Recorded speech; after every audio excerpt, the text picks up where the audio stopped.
여러분, 인간이 그 사회적인 동물이라고 이렇게 얘기를 하죠. 그래서 그 사람들이 살아갈 때 혼자 살아갈 수는 없고요. 그 반드시 함께하는 동행들이 있게 돼 있습니다. 가장 작은 단위가 이제 가정이라고 하는 단위가 이제 가장 작은 이 사회적인 그 단위라고 볼 수가 있습니다. 그래서 이 사회적인 단위를 만드는 그 부부들이 연애하기 전에 프로포즈 할 때 가장 많이 애용하는 구절이 있다 그래요. 이 수동 시인의 동행이라는 시입니다. 꽃 같은 그대, 나무 같은 나를 믿고 길을 나서자. 꼬실 때 쓰는 그런 그 글귀입니다. 꽃 같은 그대, 나무 같은 나를 믿고 길을 나서자. 그러니까 이 표현이 마음에 들어서 한평생 같은 길을 가기도 하고요. 그리고 또 동행하고 싶은 사람들에게 이 글을 전달하거나 건네주기도 합니다. 목사로서 그 시인에 등단한 용혜원 목사님이라는 분이 계시는데, 이분이 쓴 시집 가운데에 둘이 만드는 단 하나의 사랑, 이런 글이 책이 있는데요. 거기에도 동행이란 그 제목의 시가 나와요. 좀 긴데 이렇게 써 있습니다. 시련과 고통이 있다 해도 사랑하는 이 있다면 모든 염려와 걱정을 이겨낼 수 있다. 점점점. 서로 기뻐할 수 있고 서로 감사할 수 있다면 두려울 것은 아무것도 없다. 또 점점점. 사랑은 위대하다. 사랑에는 후회가 없는 사람은 삶에도 후회가 없다. 지금 우리는 누군가와 동행하고 있다. 그와 함께 기쁨을 누리자. 이렇게 썼어요. 이것이 뭐 인간적인 관계 속에서도 이 동행에 대한 기쁨이 나눠지기도 하겠지만, 용현 목사님이 원하고자 했던 것, 그리고 밝히고자 했던 것, 그리고 알리고 싶었던 것은 예수님과 동행하게 되면 염려, 걱정 이겨낼 수 있고 두려움도 없고 기뻐할 수 있다. 이제 그런 의미로서 이 글을 쓴 것이죠. 여러분, 사랑하는 사람과 동행이라고 할 때 이 동행이라는 것은 굉장히 커다란 의미가 있습니다. 먼 길을 가도 내가 좋아하는 사람과 먼 길을 가게 되면 가깝게 느껴지고요. 그 먼 길이 지겹지가 않게 되는 것입니다. 힘든 일을 하는데 내가 좋아하는 사람과 그 일을 하게 되면 전혀 힘들지가 않아요. 그 일이 재미가 있단 말이죠. 그래서 이 동행이라고 하는 것이 물리적인 거리보다 어떤 심리적으로 가깝다, 이제 그런 의미를 가지고 있습니다. 여러분들이 경험했던 것 가운데 이제 하나가 뭐냐 하면, 길을 갈 때에 누구랑 길을 가는 게 좋으냐? 사랑하는 사람과 길을 가라. 그러면 먼 길도 가깝게 느껴지게 되고 힘든 길도 가볍게 느껴지게 될 것이다. 이게 심적인 효과란 말이죠. 시간 단축의 효과도 있습니다.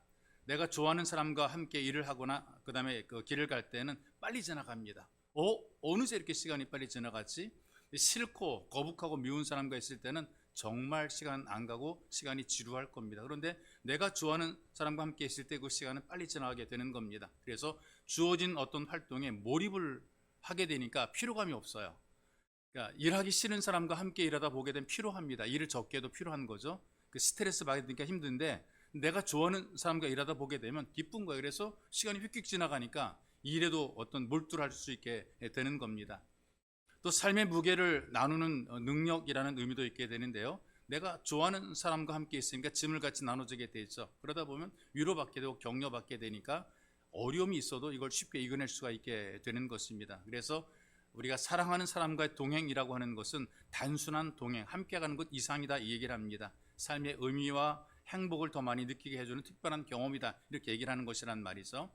여러분, 이런 경험을 하기 위해서 예수께서 우리를 이 땅에서 예수 가족으로 불러주었습니다. 그래서 우리가 주님과 동행을 하면서 이 한 해를 지나왔고, 또 우리가 주님과 동행하면서 또 이 새로운 한 해를 앞으로 한 걸음 한 걸음 살아가게 될 것이란 말입니다. 그래서 이 송구영신 그 말씀을 통해서 우리와 동행하시는 하나님께서 우리에게 베푸시는 은혜를 좀 함께 나누려고 합니다. 그 은혜 가운데 뭐냐 하면, 하나님께서 우리와 동행하시면서 우리를 소망의 은혜로 동행하게 만들어 주시는 것을 말씀이 우리에게 가르쳐 주고 있거든요. 소망이라는 그 말이 여러분과 제가 살아가는 원동력이 되는 겁니다. 소망이 있고 없고가 인생을 살아가면서 또 미래를 바라보는 행복한 장밋빛 꿈을 꾸게 되는 것이고, 소망이 없으면 아무리 환경이 좋아도 인생이 흑역사, 깜깜하게 느껴지게 되는 거죠. 여러분, 그런 의미에서 나이가 많으신 노인들이 종종 이런 말씀을 하시잖아요. 나야 다 살았지. 아니, 멀쩡히 살아계신 분이 하시는 말씀이 나야 다 살았지, 이렇게 말씀을 하시거든요. 근데 죽겠다 그런 의미는 아니고요, 소망이 없다 그런 말이에요. 다 살았지란 그 의미는 소망이 없다, 이제 그런 의미란 말이죠. 그리고 또 TV나 드라마를 여러분들이 보실 때에 사극에서 그 적군의 그 장군이나 역적이 되어 붙잡히게 되면 너는 죽은 목숨이다 얘기를 하고, 나는 죽은 목숨이라고 얘기를 하게 되는데 아직 숨이 붙어 있거든요. 살아있음에도 불구하고 살아날 가망이 없으니까 그냥 죽은 목숨에 이렇게 얘기를 하는 거죠. 여러분과 제가 하나님께 대한 기대와 소망이 없게 되면 아직 안 죽었는데 죽은 목숨과 마찬가지입니다. 이 땅에서 큰 소리치며 사는 분들 많이 있어요. 돈도 많고 지위도 높고 그다음에 유능한 사람들이 많이 있는데, 그러나 하나님과 동행이 안 되는 사람이라면 그 사람은 살아있음에도 불구하고 죽은 자가 되는 것입니다. 하나님께서 버리시면 그 사람은 살아도 죽은 것이고 더 이상 소망이 없지요. 그런데 하나님께서 동행하시면 그 사람은 소망이 없는 것처럼 보여도, 죽은 것처럼 보여도 그 사람은 죽어도 사는 사람이 되는 것입니다. 14절의 말씀 여러분들이 한번 보세요. 하나님께서 백성을 버리지 않고 기업을 떠나지 않는다고 말씀했단 말이죠. 이게 소망입니다. 떠나지 않겠다, 버리지 않겠다. 하나님이 안 버리시면 우리에게는 기대가 있고 소망이 있단 말이죠. 여러분 성경을 보시게 되면 하나님 백성들이 불평하고 원망하고 하나님을 배반하고 우상 숭배를 하고 많은 범죄를 저지르 하나님을 진노하게 만들었어요. 하나님 화나게 만들었어요. 하나님께서 그들에게 징계를 하시죠. 어떤 때는 전쟁으로, 어떤 때는 질병으로, 어떤 때는 굶주림으로 백성들을 징계를 하신단 말이에요. 하나님의 3대 징계가 전쟁입니다. 질병, 전염병을 돌게 만들고, 그 다음에 굶주리게 만들어, 비가 안 와서 가뭄이 되어서 굶주리게 만들고 경제적으로 파탄에 빠지게 만든단 말이죠. 그런데 중요한 게 뭐냐? 하나님은 결코 그들을 버리지는 않으셨다. 끝까지 하나님께서 그들을 붙잡고 동행해 주신 거란 말이죠. 그래서 이스라엘이 소망이 있는 것은 바로 이것입니다. 하나님께서 붙잡아 준 거다. 뭐 그때나 지금이나 똑같아요. 사람들이 하나님께 죄인입니다. 지금 여러분들의 마음속에도 하나님께서 원하는 대로 안 해주게 되면 불평과 불만이 있단 말이죠. 그리고 우리는 여전히 이 땅을 살아가면서 우리 마음속에 분노가 있고요, 탐욕이 있단 말이죠. 감정적으로 굉장히 복잡 미묘한 그런 감정을 품고 살아갑니다. 여전히 반복해서 잘못하고 실수하고 우리는 유혹에 빠지게 되고, 그리고 또 하나님에게서 멀어지는 때가 많단 말이죠. 그래서 우리가 하나님의 말씀의 거울 앞에 서게 될 때에 얼룩진 모습으로 서게 되고 초라한 자기의 모습을 보게 된단 말이죠. 그리고 중요한 것이 어떤 것인가? 그럼에도 불구하고 예수를 구주로 고백하고 하나님께 나오게 되면 하나님은 결단코 우리를 버리지 않으시는 겁니다. 우리의 약점과 잘못과 부족한 것을 고쳐서라도 결코 버리지 않으시는 분이란 말이에요. 목자가 양들을 돌본단 말이죠. 이 목자는 양을 절대로 버리지 않아요. 끝까지 함께하고 동행을 한단 말이죠. 그런데 이 양들이 함께 동행하는 그 길에서 벗어날 때가 있어. 그러면 지팡이로 그들을 끌어옵니다.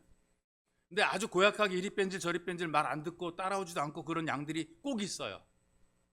가는 길에 지 혼자 딴 데로 가버리고 달아나가버리고 쫓아가서 잡아와야만 되고, 이제 그러는 제멋대로 돌아다니는 그런 양들이 있단 말이죠. 그러면 어떻게 하느냐? 이 목자가 양을 붙잡아가지고 다리를 꺾어버려요. 이놈아, 꺾어버린단 말이죠. 다리를 꺾어놓은 다음에 그냥 내버려 두고 그냥 다른 양 떼 데리고 가게 되면 자기 혼자 남게 되잖아요. 못 걸어가잖아요. 그러면 그제서야 막 울고 불고 막 음매하면서 그 목자를 부르는 거예요. 그런 이 목자가 그제서야 이 다리 부러진, 자기가 부러뜨린 그 양을 품에 안고 데리고 가서 치료해주고 끝까지 안고 가게 됩니다. 그리고 내려놓게 되면 그 다음부터는 절대 떠나지 않고 이 목자를 끝까지 따라가는 거죠. 우리가 잘못되면 하나님 우리 다리 몽댕이 부러뜨려서라도 우리를 이끌어 가시는 분이란 말이에요. 그러니 여러분 얼마나 고맙고 감사합니까? 내버려 두지 않고 그냥 버리지 않고 다리 몽댕이를 부러뜨려 주저앉혀서라도 우리와 동행하시는 하나님, 바로 이것이 여러분과 제가 누리는 커다란 은혜가 되는 것입니다.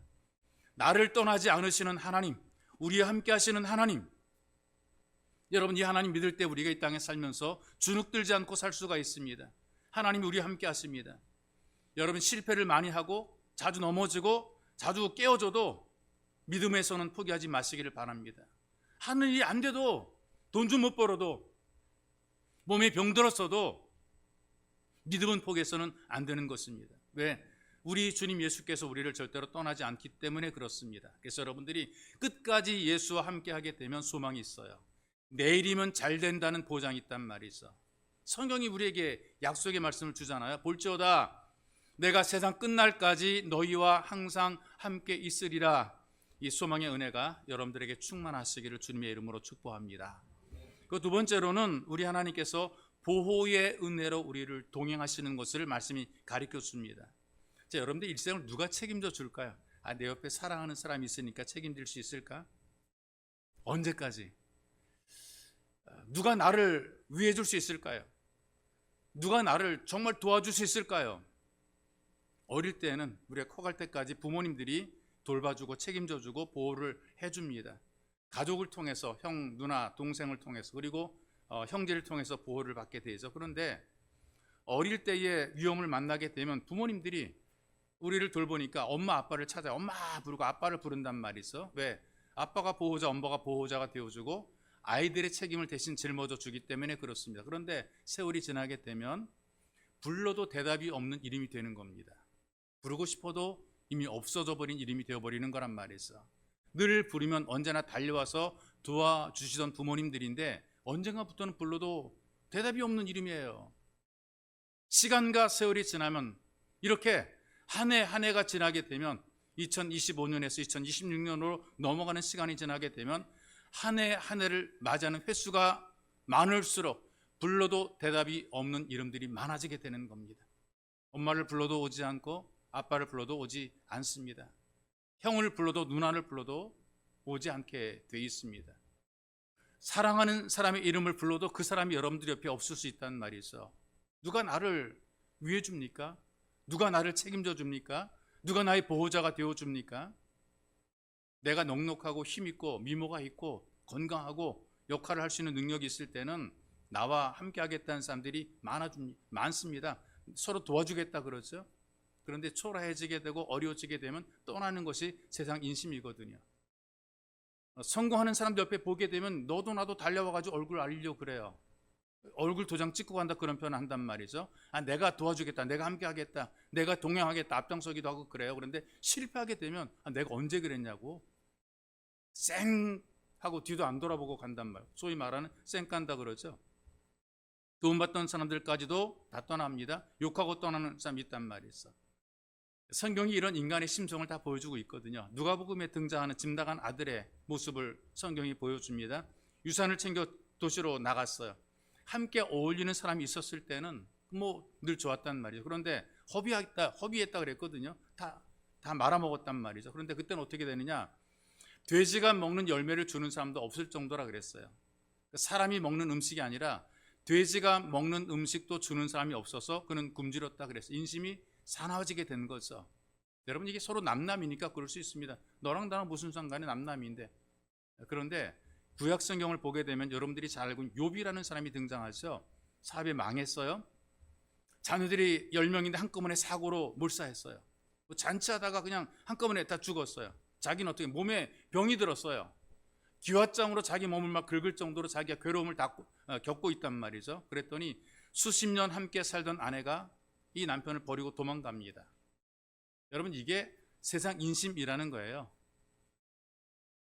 이런 사람에게 나쁜 놈 나쁜 년 욕할 수 없습니다. 왜? 너나 나나 똑같기 때문에 그렇거든요. 우린 다 똑같은, 우리가 더 뛰어나다, 우리는 대단해, 나는 아니야, 이렇게 말할 수 있는 사람 여기 사실은 없단 말이죠. 똑같은 환경이 되게 되면 우리도 이와 똑같은 사람이 될 수밖에 없습니다. 그런데 다른 게 뭐냐면 집 나간 아들을 그 아버지는 끝까지 기다렸다는 얘기입니다. 그리고 동행했고 보호자가 되어주신 것이란 말이죠. 여러분, 이걸 기억해야 됩니다. 내 주변에 있는 사람들이 어느 순간 불러도 대답이 없는 이름이 될 수밖에 없어요. 그런데 하나님 아버지께서는 끝까지 기다려주시고 끝까지 동행해 주시고 끝까지 보호자가 되어주는 거란 말이죠. 그런 의미에서 오직 하나님만이 우리의 완전한 보호자로 우리와 동행하시는 것입니다. 이 체험했던 시편의 기자가 17절에 고백하잖아요. 내가 하나님의 도움이 없었더라면 나는 벌써 죽었을 거라고 고백하잖아요. 여러분, 우리가 인생을 살면서 하나님의 돌보심과 도우심이 동행이 없었더라면 우리는 이미 죽었을 겁니다. 못 살았을 거라 그 말이죠. 우리 한번 지난 한 해를 돌아보기 바랍니다. 얼마나 많은 사건, 사고가 있었어요. 막 불이 났죠. 가스가 터졌죠. 건물이 무너지게 됐죠. 배가 가라앉아 자동차가 연쇄 충돌하게 되죠. 사람이 다치고 죽고 비행기가 내리다가 그만 그 벽에 부딪혀가지고 폭파해서 거기 탄 사람들이 거의 한 명만 살고 다 죽었단 말이죠. 이 죽음이라는 게 태어난 순서대로 오는 것은 아니잖아요. 지금 여러분과 제가 멀쩡히 살아있는 이유가 어떤 것이냐면은 하나님께서 동행해 주었고 보호자가 되어 주었기 때문에 지금까지 살고 있는 것입니다.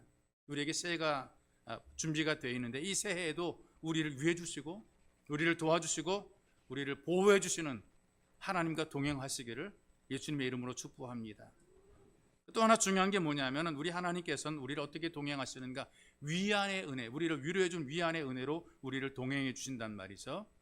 18절의 말씀 보니까 이렇게 얘기를 합니다. 내 발이 미끄러진다 말할 때에 어떤 겁니까? 실패고 실수고 잘못된 거죠. 어떻게 합격하는데 합격이 안 되고 떨어졌을 때 미끄러졌다 그래. 미끄러졌다. 회사에 들어가야 되는데 입사시험에서 떨어졌어요. 미끄러졌다. 어느 대학에 들어가야 되는데 못 들어가서 미끄러졌다. 미끄러지는 거 뭔가 안 되는 거란 말이죠. 나는 똑바로 걷고 싶은데 세상에는 이런 장애물들이 많은 거란 말이에요. 얼마나 많은 장애물들이 있는지 몰라요. 그래서 사람들이 시험 들어서 미끄러집니다. 환경 때문에 미끄러집니다. 직장이나 사업 때문에 미끄러지기도 하고요. 사람 때문에 미끄러지기도 하고요. 내가 원하는 대로 생각한 대로 계획대로 안 돼서 너무나 속상할 때가 많거든요. 미끄러졌으니까. 왜 이렇게 안 될까? 왜 미끄러질까? 인생 여정 속에서 우리가 마른 땅을 걷기도 하지만 그러나 눈길을 걷기도 하죠. 여러분 겨울에 이제 눈이 오게 되면 눈길을 걷잖아요. 우리 교회 앞에도 이제 미끄러우니까 염화칼슘도 뿌리고 막 그런단 말이죠. 미끄러운 그 길을 갈 때에 나는 잘 가려고 그러는데 나는 안 미끄러지려고 하는데 미끄러지잖아요. 엉덩마 찍고 그런단 말이죠. 또 어떤 일이 만들어집니까? 미끄러울 때 서로 붙잡아 주려고 그러다 같이 우르르 넘어지는 경우들이 많아요. 주제에 자기도 자기 앞가림도 못하는데 붙잡아 주려고 해도 자기도 같이 미끄러지는 거란 말이에요. 그런데 힘센 사람, 든든한 사람, 안 미끄러워지는 그런 사람이 붙잡아 주게 되면 우리가 견디게 되는 거죠. 미끄러질 때에 넘어지지 않도록 강력하게 붙잡아 주는 손길이 필요한 겁니다. 어린 아이들이 길을 갈 때 미끄덩미끄덩하고 가요. 그때 아빠나 부모님이 손을 붙잡아 주게 되면 아이가 미끄러질 뻔해도 안 미끄러져요. 뒤통수 깨지 않고 엉덩방아 찢지 않고 손에 매달려 가게 되는 거란 말이죠. 여러분 우리가 살면서 미끄러질 뻔하는 순간들이 많이 있는데 하나님이 그때마다 붙잡아 준 거예요. 붙잡아서 하나님께 붙잡혀서 지금 우리가 이만큼 살아오게 된 것이란 말이죠. 그러니 사람들은 포기하고 능력이 안 되지만 하나님은 우리를 붙잡아 주십니다. 성경에 우리를 위로해 주는 말씀, 상한 갈대도 꺾지 않고 꺼져하는 등불도 끄지 않는다 그랬단 말이죠. 하나님 이렇게 우리와 동행해 주시고 함께 주는 거란 말이에요. 이런 위로를 하면서 우리와 동행해 주시고 계시고 19절의 말씀이 이렇게 얘기를 합니다. 내 속에 근심이 많을 때, 이렇게 표현한 내 속에 근심이 많을 때 삶이 좀 곤고한 거죠. 눈에 보이는 게 막막한 것이고요. 사방에서 어려움들이 몰려오는 거잖아요. 여러분 어떻게 살면서 이럴 때 있잖아요. 근심 많을 때 있죠. 근심 많을 때 어떻게 합니까? 생각이 많아지게 되죠. 잠이 잘 안 오니까 밤을 하얗게 새우잖아요. 자고 싶은데 잠이 안 오는 거예요. 생각이 복잡하고 마음이 무겁고 화가 우라가 치밀어 오르고 이럴 때 여러분 얼마나 힘들겠습니까? 그런데 이때에 그 누구도 내게 힘도 위로도 되지 않지만 함께 해주시는, 동행해 주시는 바로 주님의 위안이 우리 영혼을 즐겁게 하신다, 이렇게 말씀을 하고 있습니다. 이게 그냥 누군가 꾸며서 낸 말이 아니고요, 경험한 사람의 고백인 거란 말이죠. 이 메시지는 겪어본 사람의 고백이란 말이에요. 동행하시는 하나님을 경험했기 때문에 나오는 고백이란 말이죠. 다윗의 시입니다. 다윗이 사울 왕에게 쫓겼어요. 바이팀에서 쪼그리고 잠을 잤어요.